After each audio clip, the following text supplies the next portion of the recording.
ఇక గురుకులాల్లో వరుస ఘటనలు కలకలం రేపుతున్నాయి. జగిత్యాల జిల్లా మెట్పల్లి పెద్దాపూర్ గురుకులంలో విద్యార్థుల మధ్య జరిగిన ఘర్షణతో తల్లిదండ్రుల్లో ఆందోళన నెలకొంది. ఇంటర్ 10వ తరగతి విద్యార్థులు కొట్టుకున్నారు. తల్లిదండ్రులను పిలిచి విద్యార్థులను ఇంటికి పంపించారు. మరోవైపు ఇదే గురుకులంలో ఇద్దరిపై కుక్కదాడి చేయగా స్టాఫ్ నర్సు చికిత్స అందించారు. వరుస ఘటనలతో తల్లిదండ్రుల్లో భయాందోళన నెలకొంది.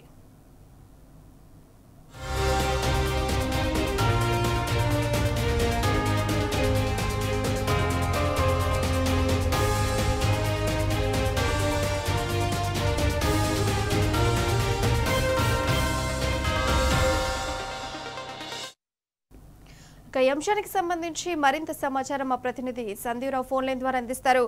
సందీవరావు, చెప్పండి, అప్డేట్స్ ఏంటి?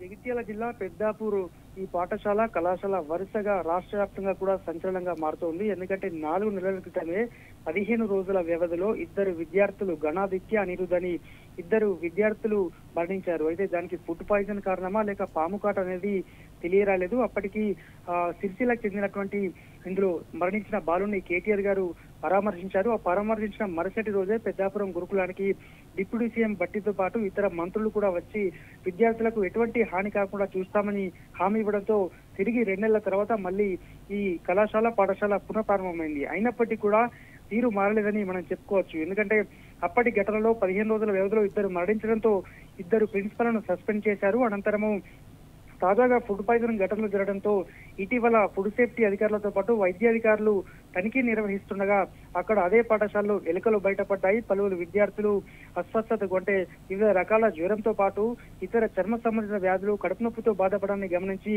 కలెక్టర్కు నివేదిక ఇవ్వగా 15 రోజుల క్రితమే ఒక సంబంధిత ఫుడ్ బాధ్యునిగా ఉన్నటువంటి టీచర్ ని సస్పెండ్ చేస్తూ ప్రిన్సిపల్ కు నోటీసు జారీ చేశారు. అయితే ఇది జరిగి 15 రోజులు గడవక ముందే నిన్న సాయంత్రం ఇద్దరు అంటే ఇంటర్మీడియట్ 10th క్లాస్ చదువుతున్నటువంటి విద్యార్థులు ఆటలు ఆడుకుండగా వారి మధ్య జరిగినటువంటి ఘర్షణతో కొద్దిమంది ఇద్దరు కూడా అంటే అనేక మంది కలిసి చితకబాదుకున్నారు. దీంతో సీరియస్ గా భావించినటువంటి పాఠశాల యాజమాన్యం వారందరినీ కూడా పేరెంట్స్ ను పిలిపించి వారిని ఇంటికి పంపించింది. పూర్తి స్థాయిలో దీనికి హామీ ఇస్తేనే తాము తిరిగి పాఠశాలకు తీసుకుంటామని పేరెంట్స్ కు చెప్పినట్టు సమాచారం. ప్రస్తుతం అయితే ఆ విద్యార్థులు నిన్న ఇంటికి వెళ్లిపోయారు తల్లిదండ్రులతో కలిసి.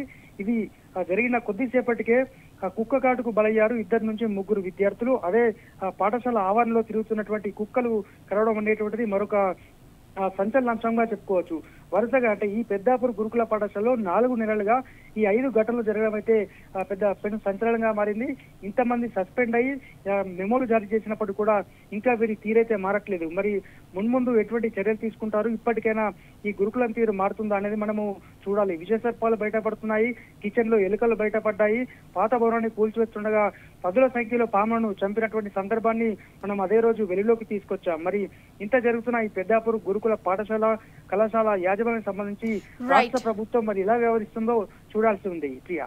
Right Sandeep Rao, thank you for updates.